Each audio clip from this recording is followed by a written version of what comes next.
చెర్రీకి fever spikes అనేవి ఎక్కువగా ఉన్నాయి అనేసి హాస్పిటల్లో అడ్మిట్ చేశామన్నమాట. యాక్చువల్లీ ఒక్కరోజు సాటర్డే చాలా హై ఫీవర్ వచ్చింది. బట్ హాస్పిటల్‌కి తీసుకెళ్ళి మెడికేషన్స్ అన్నీ తీసుకుని ఇంటికైతే వచ్చేసాము. ఇంటికొచ్చేసిన తర్వాత సండే ఎర్లీ మార్నింగ్ 4:00 నుంచి ఇంకా స్పైక్స్ అనేవి ఎక్కువగా ఉన్నాయన్నమాట ఫీవర్. అందుకనేసి ఇంకా హాస్పిటల్లో అడ్మిట్ చేయక తప్పలేదు. సో అడ్మిట్ చేసిన వెంటనే కూడా ఫస్ట్ డాక్టర్స్ అందరూ చేసేది ఏంటంటే dengue test, typhoid, malaria, urine test మొత్తం అన్ని టెస్టులు చేశారనమాట. ఎక్కడ ఏ ఇన్ఫెక్షన్ లేదు. యూరిన్ ఇన్ఫెక్షన్ కానీ టైఫాయిడ్, మలేరియా, డెంగ్యూ ఏమీ లేదు. But blood self has infection అనమాట.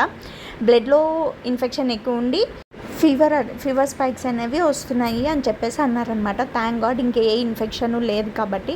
సో ట్రీట్మెంట్ అయితే జరిగిందనమాట. This is day 1 of hospital అనమాట.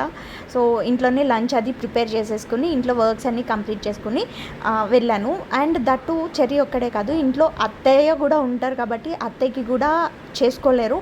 సో అత్తయ్యకి కూడా కావాల్సినవన్నీ ప్రిపేర్ చేసేసి ఆమె దగ్గర పెట్టి లంచ్ కూడా ప్రిపేర్ చేసి ఆమెకి దగ్గరగా పెట్టేసి వెళ్ళాను అనమాట.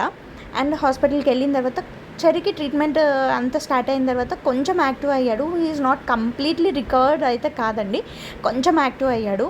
బట్ ఏంటంటే డే 2 చాలా ప్రాబ్లం అయిందండి. డే 1 అయితే కనుక బికాజ్ లోపల అన్నీ కూడా ఇవి ఫ్లూ కేసెస్, నిమోనియా కేసెస్ ఎక్కువ ఉన్నాయన్నమాట. సో అందుకని వేరే పిల్లలు ఎవరిని కూడా అలో చేయట్లేదు. పేరెంట్స్ కూడా ఎవరో ఒక్కళ్ళే ఉండాలి.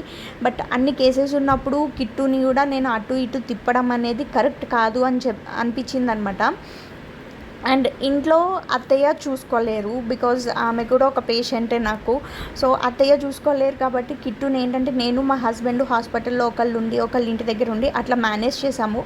బట్ నైట్ టైం అయితే మాత్రం పిల్లలిద్దరికీ నేను లేకుంటే పడుకోలేరు అనమాట. చాలా విసిగిపోయారు పాపం. ఆయన చాలా ట్రై చేశారు కిట్టుని మేనేజ్ చేయడానికి. బట్ ఫైనల్గా మేనేజ్ చేయలేక ఇంకా హాస్పిటల్కి తీసుకొస్తే హాస్పిటల్లోనే బయట సెపరేట్గా పడుకోబెట్టి ఇంకా మార్నింగ్ డాక్టర్ గారు రాగానే మా హస్బెండ్ అయితే రిక్వెస్ట్ చేశారనమాట. ఇట్లా బాబుతోటి ఇబ్బంది అవుతుంది, అన్ని ఫ్లూ కేసెస్, ఇన్ఫెక్షన్స్ ఎక్కువ ఉన్నాయి కదా సార్, కొంచెము చూడండి అంటే. సో డాక్టర్ గారు ఇమీడియట్గా డిశ్చార్జ్ పెట్టారు. That on the condition of IV సెట్తోనే డిశ్చార్జ్ పెట్టి, అంటే మార్నింగ్ ఈవినింగ్ కంపల్సరీగా వెళ్ళి ఇంజెక్షన్స్ అవి తీసుకుని రావాలన్నమాట. సో ఆ కండిషన్స్ మీద ఇంటికైతే వచ్చాము. He's not at all recovered. అసలు రికవర్ అంటే ఇంకా ఫీవర్ కదా, కొంచెం ఫీవర్ స్పైక్స్ తగ్గితేనే కానీ ఏం చేయలేము. ఇన్ఫెక్షన్ కూడా, బ్లడ్ ఇన్ఫెక్షన్ కూడా తగ్గాలి కాబట్టి please subscribe to my channel.